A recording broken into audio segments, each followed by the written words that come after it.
Գիշերը հարյուրավոր քաղաքացիներ հավաքվել էին Զվարթնոց օդանավակայանում դիմավորելու Արաբական Միացյալ Էմիրություններից Երևան ժամանող Գարեգին Բ. ամենայն հայոց կաթողիկոսին եւ իրենց ուրախությունը հայտնելու նրան վերջին շրջանում իշխանության կողմից թիրախավորվելու համար։ Քաղաքացիների թվում էին Հայաստան խմբակցության падգամավորները, Հայաքվե նախաձեռնության անդամները, ինչպես նաեւ պատիվ ունեմ խմբակցության վարչապետի թեկնածու Մասիսի համայնքապետ Դավիթ Համբարձումյանը եւ այլ գործիչներ։ Հայաստան վերադարձած ամենայն հայոց կաթողիկոս օդանավակայանի առջև ուղերձով դիմել է իրեն աջակցելու գնացածներին։ Գիտեմ, որ եկել եք ձեր վրդովմունքը հայտնելու վերջին օրերին վարչապետի կողմից եկեղեցու եւ եկեղեցականների հասցեին արված արտահայտությունների առնչությամբ։ Գիտենք, որ այդ արտահայտությունները հնչեցված վարչապետի կողմից համընդհանուր վրդովմունք են առաջացրել։ Հավատում եմ, որ Աստծո ողորմությամբ եւ օգնությամբ ձեզ հետ միասին խոհեմորեն առանց ավելորդ հուզականության ընդվզումների պիտի կարողանանք հաղթահարել այս դժվարությունը, նշել է վեհափառը։ Նշենք, որ Նիկոլ Փաշինյանը հերթական անգամ եկեղեցուն ու վեհապառին թիրախավորող գրառում էր կատարել, քաղաքացիներին կոչ անելով քայլեր ձեռնարկել կաթողիկոսական նոր ընտրություններ կազմակերպելու ուղղությամբ։ Գրառումը զայրույթ է առաջացրել քաղաքացիների շրջանում։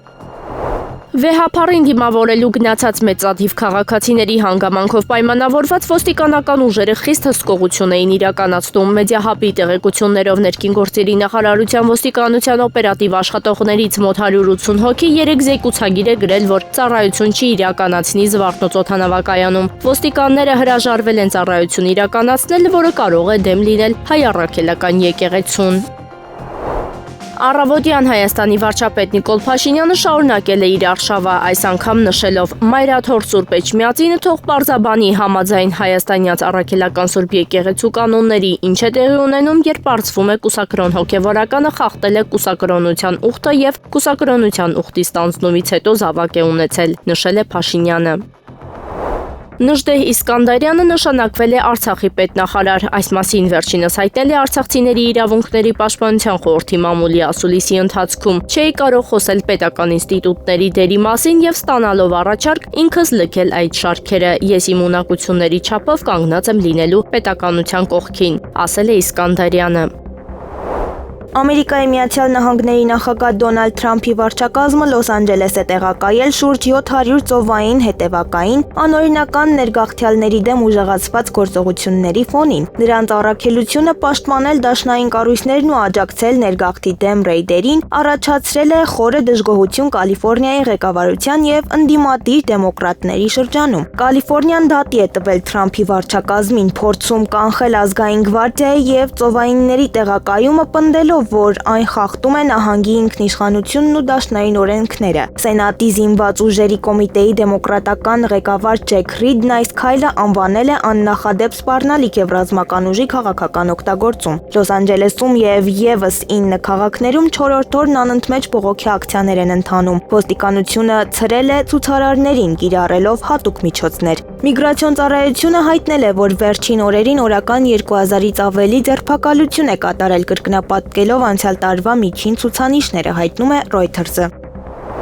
Վոլինյան ջարդերի զոհերի հիշատակի օրվա քննադատությունը խոսում է Ուկրաինայի արևմտյան երկրների օգնությունը կորցնելու վախի մասին, այս մասին հայտնում է լեհական Միսլ Պոլշկա թերթը։ Նրանք վախենում են, շատ են վախենում, որ տեղեկատվությունն այն մասին, թե ինչ են արել իրենց հերոսացած հերոսները, կտարածվի աշխարհով, մեկ գրում են հոդվածի հեղինակները։ Կիևի իշխանությունները քաջ գիտակցում են, որ Եվրոպայում այդ ապացույցները կարող են մեծ վնաս հասցնել Ուկրաինային այն իրավիճակում, երբ նրանք քաղաքական եւ նյութական աջակցություն են փնտրում, ասվում է հոդվածում։ Վոլինյան ջարդերը Ուկրաինայի արևմտյան հատվածում բնակվող էթնիկ լեհ բնակչության զանգվածային ոչնչացումն է ուկրաինական ապստամբական բանակի կողմից։ Տարբեր գնահատականներով այդ իրադարձություններին զոհ է գնացել 50-ից 60 հազար լեհ։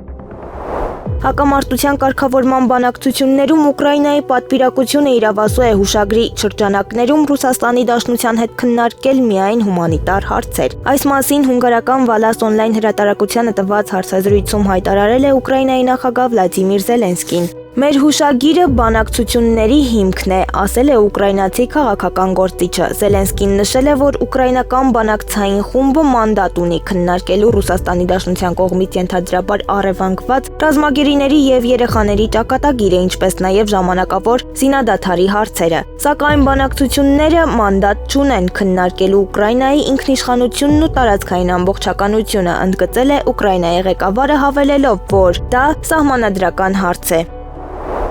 ԱՄՆ նախագահ Դոնալդ Թրամփը հայտարարել է, թե երբ է ազգային գվարդիան դուրս բերելու Կալիֆոռնիայից, որտեղ այն օգնում էր ճնշել Լոս Անջելեսում տեղի ունեցող բողոքի ցույցերը։ Ազգային գվարդիան այնտեղ կմնա այնքան ժամանակ, մինչև այլևս վտանգ չի լինի։ Միայն այդ ժամանակ ազգային գվարդիան կհեռանա այդ նահանգից, ինչպես հայտնում է CNN-ը, լրագրողներին ասել է Թրամփը, պատասխանելով հարցին, թե որքան ժամանակ կմնա ազգային գվարդիան Կալիֆոռնիայում։ Լոս Անջելեսում ցույցերը սկսվել են հունիսի 6-ին, երբ միգրացիոն իշխանությունները ռեյդեր են սկսել քաղաքում։ Բողոքի ակցիաների մի քանի օրերի ընթացքում իրավապահների եւ ցուցարարների միջև բախումներ են տեղի ունեցել։ Ոստիկանները ցուցարարների դեմ կիրառել են ռետինե փամփուշտներ, լուսաձայնային նռնակներ եւ ոչ մահաբեր զենքեր։ Ակցիաների մասնակիցներն էլ տարբեր առարկաներ են նետել իրավապահների վրա, մեքենաներ հրկիզել։ Ամերիկայի Միացյալ Նահանգների վարչակազմի միգրացիոն քաղաքականության դեմ ցույցեր են տեղի ունեցել նաեւ ԱՄՆ այլ քաղաքներում։ Մարդիկ երթերի են դուրս եկել Տամպայում, Բոստոնում, Հյուստոնում, Նյու Յորքում։ Ռուսաստանի Դաշնության նախագահ Վլադիմիր Պուտինը ակադեմիկոս Ալեքսանդր Չուբարյանին պետական մրցանակ է շնորհել մարդասիրական գործունեության մեջ ձեռքբերումների համար։ Չուբարյանը ռուսաստանցի պատմաբան է, Ռուսաստանի գիտությունների ակադեմիայի ակադեմիկոս, պատմական գիտությունների դոկտոր։ Աջակողմյան ուժերը պետք է ղեկավարեն Եվրամիության բարեփոխումը։ Նման կոչով է Ֆրանսիայի խորհրդարանում հանդես եկել Մարին Լը Պենը, գրում է France 24-ը։ Քաղաքական գործչի խոսքով Եվրոպայում պետք է ստեղծվի ազատ, այլ ոչ թե ենթակա պետությունների համագործակցության տարածք։ Մենք Եվրոպայի ժողովուրդներին կվերադարձնենք ամենակարևորը՝ որոշելու իրավունքը, թե ով կարող է գալ իրենց երկրներ եւ մնալ այնտեղ, ընդգծել է նա։ Լը Պենի խոսքով աջակողմյան պետությունների ղեկավարությամբ Եվրամիության երկրները կհրաժարվեն դաշինքներին հավատարիմ մնալուց։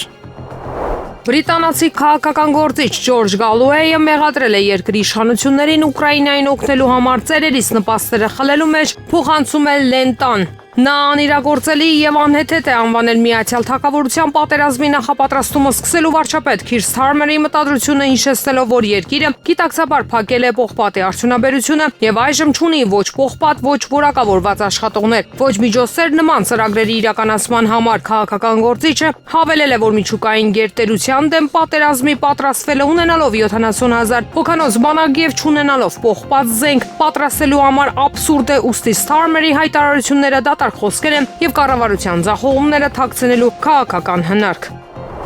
Պլաստիկը սպառնում է միջերկրական ծովի կենսաբազմազանության, այս մասին գրում է հիդրոթերապևտաբանության եւ մոնիթորինգի կենտրոն ՊՈԱԿ-ի տնօրեն Լևոն Ազիզյանը։ Միջերկրածովյան միությունը Եվրոպայի միջին արևելքի եւ հյուսիսային Աֆրիկայի 43 երկրներ միավորող կառավարությունների միջկառավարական կազմակերպությունը իր կենտրոնական գրասենյակից Բարսելոնայի շրջակա միջավայրի համաշխարհային օրվա արդիվ հանդես է եկել լրջագույն նախազգուշացմամբ, եթե աղբի կառավարման համակարգը արմատապես չբարելավի, ապա 25 տարի անց միջերկրական ծովում պլաստիկի քանակը կարող է գերազանցել ձկների քանակին, փաստեր եւ վտանգներ։ Միջերկրական ծովը համարվում է աշխարհում պլաստիկով ամենաշատ աղտոտված ծովային գոտիներից մեկը, չնայած այն կազմում է համաշխարհային օվկիանոսի տարածքի 1%-ից պակաս։ Այստեղ կուտակված է աշխարհի միկրոպլաստիկի շուրջ 7%-ը։ Աղտոտման հիմնական աղբյուրներն են անբավարար կառավարվող աղբյոսկերը, ափամերձ բնակավայրերից զբոսաշրջությունը եւ նավագնացությունը, չմաքրված կոյուղաջրերի արտահոսքը, կազմակերպության կոչը, միջերկրածովյան միությունը կոչ է անում աղբի կառավարման համակարգերի արմատական բարելավում, շրջանաձև տնտեսության սկզբունքների ներդնում բնակչության եւ բիզնեսի,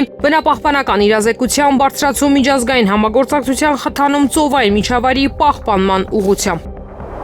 Ռուսաստանի Դաշնության կենտրոնական բանկի տվյալներով մայիսին ռուսաստանցիները դոլար են գնել 111 միլիարդ ռուբլու չափով գրեթե 2 անգամ պակաս, քան անցած տարվա նույն ամսին։ Չնայած նախորդ ամսվա համեմատ ցուցանիշը աճել է 60%-ով, դա պայմանավորված է բացառապես արձակուրդային սեզոնի մեկնարկով։ Միևնույն ժամանակ երկրի խոշորագույն արտահանողները նվազեցրել են արտարժույթի վաճառքը վերջին 2 տարվա նվազագույն մակարդակից, սակայն զարմանալի կերպով դոլարի պաշտոնական փոխարժեքը ընկել է 80 ռուբլուց ներքև, վկայելով ամերիկյան արժույթի նկատմամբ նվազած պահանջարկի մասին։ Ֆինանսական վերլուծաբանները վաճառներից նշում են ռուսական բանկերում առաջարկվող բարձր տոկոսադրույքները, որոնք նվազեցնում են դոլար ձեռք բերելու դրդապատճառները։ Սակայն մասնագետները վստահ են, որ ներմուծման աճի պայմաններում պահանջարկը կվերականգնվի, հատկապես եթե ռուբլու արժեզրկումը դառնա անխուսափելի, հայտնում է Lenta.ru-ն։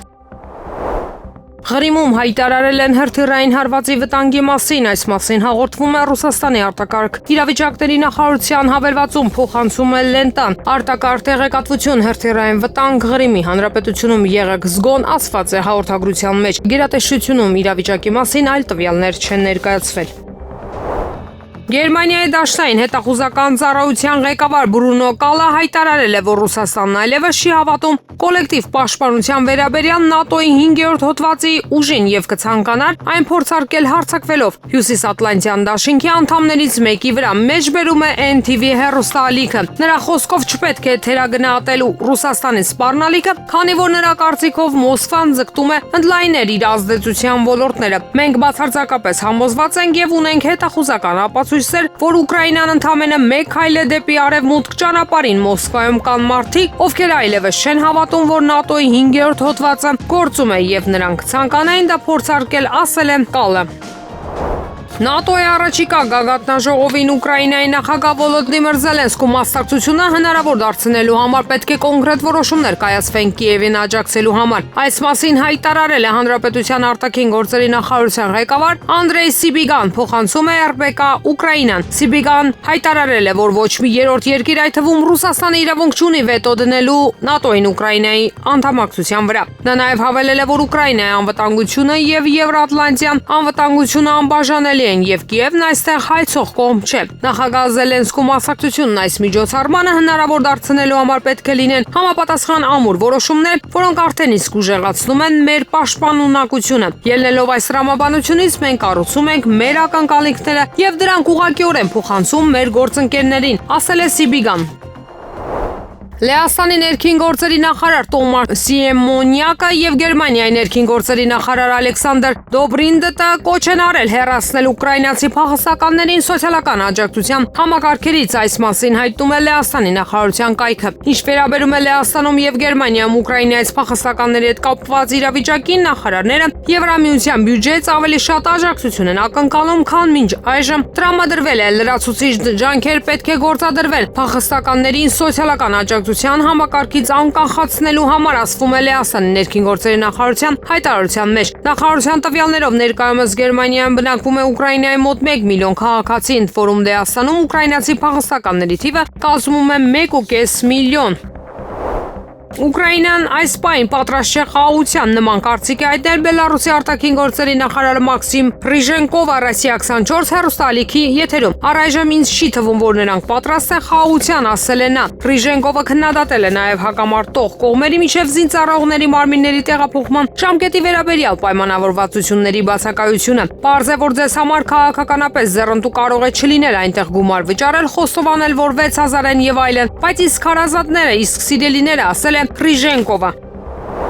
Առաջիկա ժամերին Միացյալ Նահանգների մոտ 700 ծովային հետևակայիններ կժամանեն Լոս Անջելես, որն այժմ շրջափակված է բողոքի ցույցերով ու անկարգություններով։ Այս մասին հայտնում է CTV հեռուստաալիքը, վկայակոչելով ԱՄՆ հյուսիսային հրամանատարության հայտարարությունը։ Զինծառայողները վերապատրաստվել են դեէսկալացիայի, ամբոխի վերահսկման եւ ներգրավման գործով կանոնների վերաբերյալ, եւ նրանք զինված կլինեն այն զենքերով, որոնք սովորաբար կրում են, ընդգծել է հրամանատարությունը։ Նշվում է, որ բանակից բացի քաղաք է ուղարկվել ազգային գվարդիայի մոտ 2000 անձնակազմ։ Բելարուսի արտգործնախարար Մաքսիմ Ռիժենկովը հայտարարել է, որ Ռուսաստանի հետ հարաբերություններում անլուծելի խնդիրներ չկան։ Այս մասին նա ասել է Մոսկվայում Ռուսաստանի արտգործնախարար Սերգեյ Լավրովի հետ բանակցություններից հետո կայացած մամուլի ասուլիսում, փոխանցում է ՌԻԱ Նովոստին։ Ցանկանում եմ նշել, որ մեր հարաբերություններում չկան անլուծելի հարցեր, ինչպես եւ չկան այնպիսի հարցեր, որոնք մենք չենք կարող քննարկել եւ լուծումներ գտնել, ասել է Ռիժենկովը։ Բելարուսի արտաքին գործերի նախարարը հավելել է, որ Բելարուսի եւ Ռուսաստանի նախագահները բարձր նշաձող են սահմանել երկկողմ հարաբերությունների համար։ Ուկրաինայի նախագահ Վոլոդիմիր Զելենսկին հայտարարել է, որ Կիևը կարող է մեկ ամսում զինված ուժերի շարքերում մոբիլիզացնել 27,000 մարդու։ Նրա խոսքերը մեջբերել է հունգարական Վալաս օնլայն հրատարակությունը։ Մոբիլիզացիան յուրաքանչյուր պատերազմում խնդիր է։ Ուկրաինան բացառություն չէ, քանի որ մենք ցանկանում ենք, որ պատերազմն ավարտվի, մարդիկ հոգնել են։ Մենք կարող ենք ամսական մոբիլիզացնել 27,000 մարդու, ասել է Զելենսկին։ Նրա խոսքով Ռուսաստանը Ուկրաինայի հակամարտությանը մասնակցելու համար կարող է մոբիլիզացնել մինչև 50,000 մարդու։ Բաքվի զինվորական դատարանում ընթանում է Արցախի նախկին պետնախարար Ռուբեն Վարդանյանի դեմ հարուցված շինծու գործերով հերթական դատական նիստը։ Նախորդ նիստը տեղի էր ունեցել հունիսի 3-ին, որի ընթացքում Ռուբեն Վարդանյանը միջնորդություններ ներկայացրել մեղադրական եզրակացությունն իր ընտանիքին տրամադրելու հարցով եւ առարկել դատավորների կազմի դեմ։ Տեղեկացնենք, որ Արցախի ղեկավարների ու այլ պաշտոնյաների շինծու գործերը քննվում են առանձին։ Հաջորդ նիստը նշանակված է հունիսի 12-ին։ ՀՅԴ բյուրոն իր անվերապահ աջակցությունն է հայտնում Հայ առաքելական Սուրբ եկեղեցուն։ Այս մասին հայտարարություն է տարածել ՀՅԴ բյուրոն, որում ասվում է. հայ ժողովրդի կյանքում հայ եկեղեցու պատմական բացառիկ դերակատարությունը չարժևորելն ու ի վերջինիս թիրախավորելը ոչ միայն թշնամական շահեր է սպասարկում, այլև խորացնում է երկրում տիրող արժեքային ճգնաժամը, թուլացնում էր հավաքական դիմադրողականությունը, նսեմացնում հավատավոր հայ ժողովրդի նվիրական զգացմունքներն ու արժանապատվությունը։ Հունիսի 10-ի գիշերը Կիևին Ռուսաստանի Դաշնության զինված ուժերի հզոր հարվածը խաթարել է Ուկրաինայի զինված ուժերին զենքի եւ զինամթերքի մատակարարումը։ Այս մասին Newsroom-ին տված հարցազրույցում ասել է ռազմական փորձագետ առաջին աստիճանի պաշտոնաթող կապիտան Վասիլի Դանդիկինը։ Ներկայումս մի քանի օր է, ինչ զանգվածային հարվածներ են հասցվում Կիևին եւ Կիևի շրջանին կամ բազմաթիվ ռազմական եւ արդյունաբերական ձեռնարկություններ, զինամթերքի պահեստներ։ Սև ծուխը վկայում է, որ դրանք հարվածել են։ Նախկինում Ուկրաինան կարծում էր, որ ամեն ինչ սահմանափակվելու է մեկ հարվածով, իսկ այժմ մի շարք հարվածներ կան Ուկրաինայի զինված ուժերին սպառազինության եւ պաշարների համալրման հնարավորությունից զրկելու համար։ Նա նշել է, որ Ուկրաինայի իշխանություններին առջևում շատ տհաճ անակնկալներ են սպասվում։ Վերլուծաբանը հիշեցրել է նաեւ Ուկրաինայի նախագահի գրասենյակի ղեկավար Անդրեյ Երմակի խոսքերը, որ Ռուսաստանի հետ կարելի է խոսել միայն ուժի լեզվով եւ վերջին ահաբեկչությունների եւ եկեղեցիների վրա հարվածների մասին։ Նրա խոսքով կիևյան դևերը հասան իրենց ճանապարհին։ Լոս Անջելեսում ոստիկանությունն արցունքաբեր գազ է կիրառել ցուցարարների դեմ։ Այս մասին հայտնում է ՌԻԱ Նովոստին հղում անելով սեփական թղթակցին։ Նշվում է, որ բողոքի ակցիայի վայր են ժամանել ոստիկանության լրացուցիչ աշխատակիցներ։ Նրանք լիովին զինված են, ներառյալ հակագազերով, պաշտպանիչ սաղավարտներով եւ մահակներով։ Այս մասին հաղորդումները ստացվել են ցուցարարների դեմ անվտանգության ուժերի կողմից հրետինե փամփուշտների եւ լուսաձայնային նռնակների կիրառումից հետո։ Անհայտ անձինք բեռնատարներով ժամանել են Լոս Անջելեսի ցույցերի վայրեր եւ սկսել պաշտպանիչ սաղավարտներ եւ հակագազեր բաժանել ցուցարարներին։ Ամերիկայի Միացյալ Նահանգները փորձում է կեղտոտ գազ պարտադրել Եվրոպային, խաթարելով դաշինքի բնապահպանական ջանքերը։ Այս մասին հայտնում է ՌԻԱ Նովոստին հղում անելով ԱՄՆ թերթաքարային հեղափոխությունը աշխարհի ամենամեծ չճանաչված բնապահպանական խնդիրն է զեկույցին։ Նշվում է, որ ԱՄՆ-ն ցանկանում է Եվրոպային մատակարարել իր հեղուկ բնական գազը ռուսական սովորական գազի փոխարեն։ ԱՄՆ-ն փորձում է գազ ստիպել Եվրամիությանը, որի բնութագրերը կարող են լիովին խաթարել գլոբալ տաքացման դեմ պայքարում եվրոպական ջանքերի արդյունքները, ներառյալ գերմանականը, մասնավորապես խաթարելով Եվրամիության ռազմավարական նպատակը մինչև 2030 թվականը արտանետումները 55%-ով նվազեցնելու եւ ածխի արտադրությունից հրաժարվելու համար, ասվում է զեկույցում։ Ուկրաինայում Իսրայելի դեսպան Միխայել Բրոդսկո հայտարարությունը, թե հրեական պետությունը Կիևին է փոխանցել պատրիոտ հրթիռային համակարգերը, չի համապատասխանում իրականությանը, հայտնել է Իսրայելի արտաքին գործերի նախարարությունը։ Իսրայելը պատրիոտ համակարգեր չի փոխանցել Ուկրաինային, նշել են նախարարությունից։ Հունիսի 9-ին Միխայել Բրոդսկին հարցազրույց է տվել լրագրող Մարիչկա Դոբենկոին։ Զրույցի ընթացքում դիվանագետն ասել է, որ հրեական պետությունը հնացած պատրիոտ համակարգեր է մատակարարել Ուկրաինային։ Հարցականի տակ էր այն սարքավորումները, որոնք Իսրայելը ստանում էր ԱՄՆ-ից 1990-ականների սկզբին։ Այս կապակցությամբ դեսպանը ճիշտ է անվանել հայտարարությունները, թե Իսրայելը ոչ մի ռազմական ճանապարհով չի օգնել Ուկրաինային։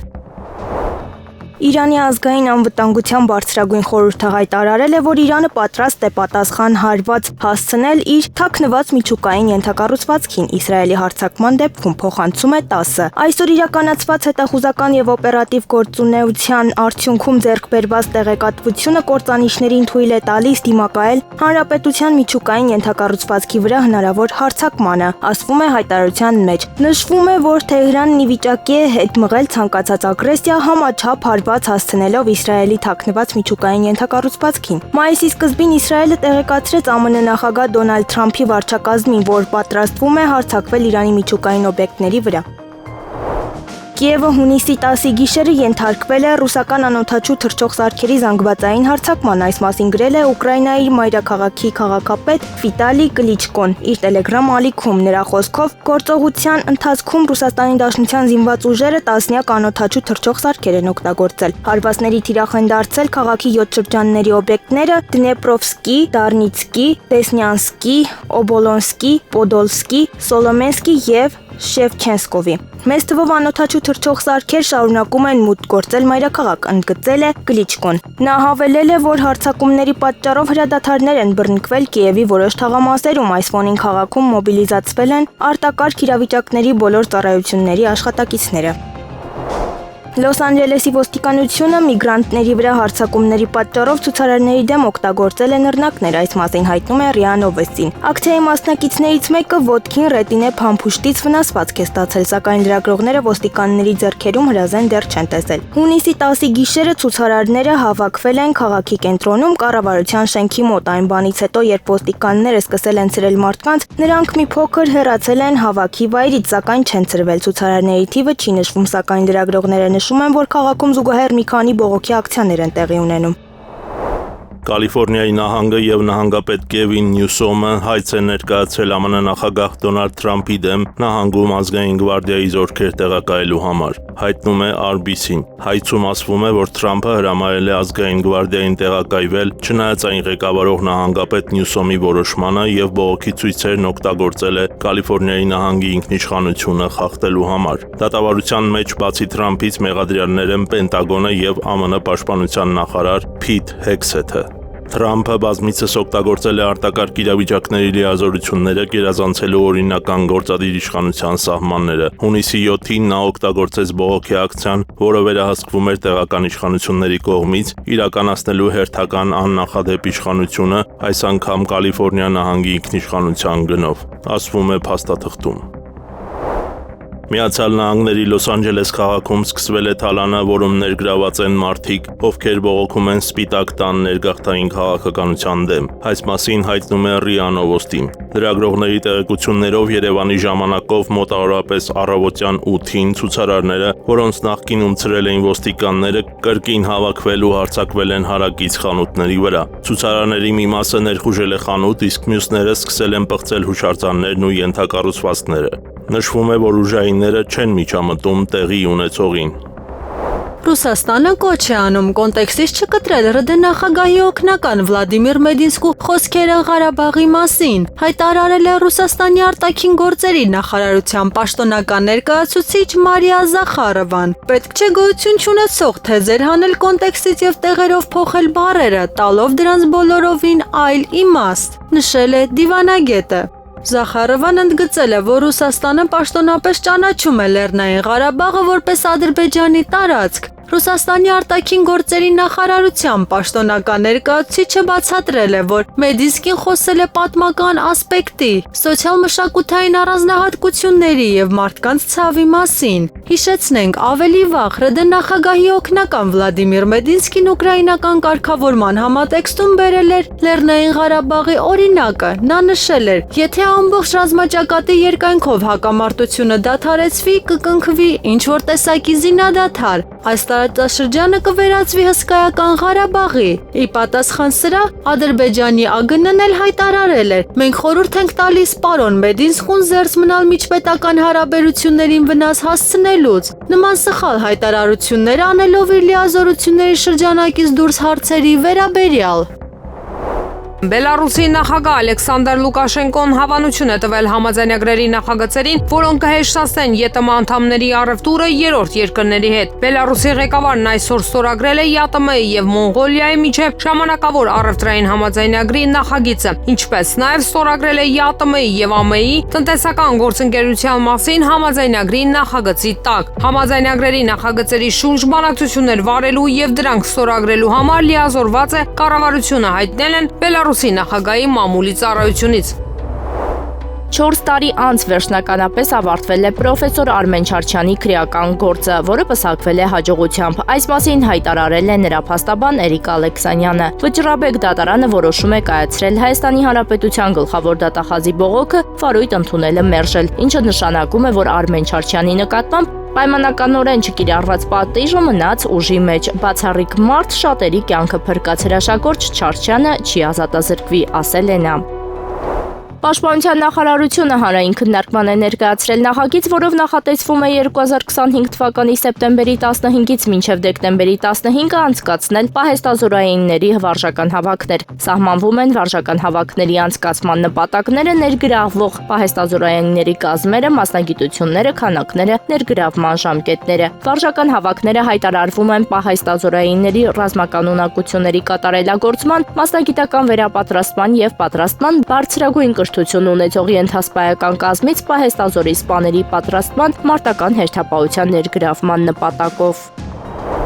Օվկիանոսի հարցերով ՄԱԿ 3-րդ համաժողովի շրջանակներում Միրզոյանը Հայաստանի Հանրապետության անունից ստորագրել է ծովային իրավունքի ՄԱԿ կոնվենցիայի ներքո ազգային իրավազորության սահմաններից դուրս տարածքներում ծովային կենսաբանական բազմազանության պահպանման եւ կայուն օգտագործման մասին համաձայնագիրը, հայտնում են այս մասին արտաքին գործերի նախարարությունից։ Սա առաջին միջազգային համաձայնագիրն է, որով կարգավորում է ծովային կենսաբազմազանության պաշտպանության հարցերը ազգային սահմաններից անդին, որպես կայուն զարգացման ապահովման Նույն օրը համաձայնագիրը միաժամանակ ստորագրվել է 18 երկրի կողմից եւ ստորագրող կողմերի ընդհանուր թիվը հասել 134-ի։ Այն արդեն վավերացրել է 50 պետություն, որից 18 վավերագրերն ավանդապահին հանձնեցին համաժողովի ընթացքում կազմակերպված նույն արարողության ժամանակ։ Ինչպես է իշխանությունը միջամտելու կաթողիկոսի ընտրությանը, Եվրոմեդիա 24-ի տաղավարում հարցին պատասխանել է ԱԻՄ կուսակցության առաջնորդ Պարույր Հայրիկյանը։ Նա համեմատական է անցկացրել իշխանությունների կողմից կաթողիկոսի դեմ ձեռնարկված գործընթացի եւ հոկտեմբերի 27-ի միջև։ Արդյոք մտածել է այս ոլորտ ներխուժող անձը, թե ինչու հենց կաթողիկոսի ընտրության օրը տեղի ունեցավ հոկտեմբերի 27-ը, հենց ընտրության պահին։ Արդյոք իր նման աշխարհիկ իշխանությունները առանց ցուցադրականության չէին փորձել միջամտել հոգևոր ոլորտի կյանքին։ Ես արդյոք հարցը տալիս եմ հռետորական հարց է, ես գիտեմ պատասխանը։ Այնպես որ կնախընտրեի, որ այդ թեմայով մենք չխոսեինք, Նիկոլ այն մարդը չէ, որ որևէ հաստատության կամ որևէ անհատի բարոյական կերպարի մասին խոսի։ Այստեղ խոսքը այնքան բարոյական կերպարի մասին չէ, ինքը բացահայտում է այդ ոլորտում առկա ինչ-որ թերացումներ եւ այլն։ Հայաստանի Հանրապետության հակակոռուպցիոն կոմիտեի նախագահ Արթուր Նահապետյանը կոմիտեի հանրային ծառայության շահերի դեմ ուղղված կոռուպցիոն բնույթի հանցագործությունների քննության վարչության հատկապես կարևոր գործերով քննիչ արդարադատության երկրորդ դասի խորհրդական Ռաֆայել Ամիրխանյանի հունիսի 5-ի դիմումի հիման վրա վերջինիս զբաղեցրած պաշտոնից ազատման հրաման է ստորագրել։ Միացյալ Նահանգների եւ Չինաստանի պատվիրակությունները Լոնդոնում սկսել են առևտրային բանակցությունների երկրորդ փուլը։ Այս մասին հաղորդել է Reuters-ը հղում անելով իր աղբյուրներին։ Քննարկումների մեկնարկի փաստը հաստատել է նաեւ Սինհուա գործակալությունը։ Չինական կողմը ներկայացնում է Չինաստանի Ժողովրդական Հանրապետության փոխվարչապետ Հե Լիֆենը։ ԱՄՆ պատվիրակության կազմում են ֆինանսների նախարար Սքոթ Բեսենթը, առևտրի նախարար Հովարդ Լատնիկը եւ ԱՄՆ առևտրային բանակցող Ջեյմիսոն Գրիրը։ Պեկինի եւ Վաշինգտոնի միջև առևտրատնտեսական խորհրդակցությունների մեխանիզմը ստեղծվել է Ժնևում մայիսի 10-ից 11-ը տեղի ունեցած բանակցությունների արդյունքում։ Շվեյցարիայում կայացած այդ հանդիպման ժամանակ կողմերը համաձայնել են մասնակիորեն նվազեցնել փոխադարձ մաքսատուրքերը, որոնք մինչև մայիս գերազանցել են 100%-ը։ Հունիսի 5-ին Չինաստանի նախագահ Սի Ցինպինը եւ ԱՄՆ նախագահ Դոնալդ Թրամփը հեռախոսազրույց են ունեցել ու պայմանավորվել հնարավորինս շուտ անցկացնել առևտրատնտեսական բանակցությունների նոր փուլը։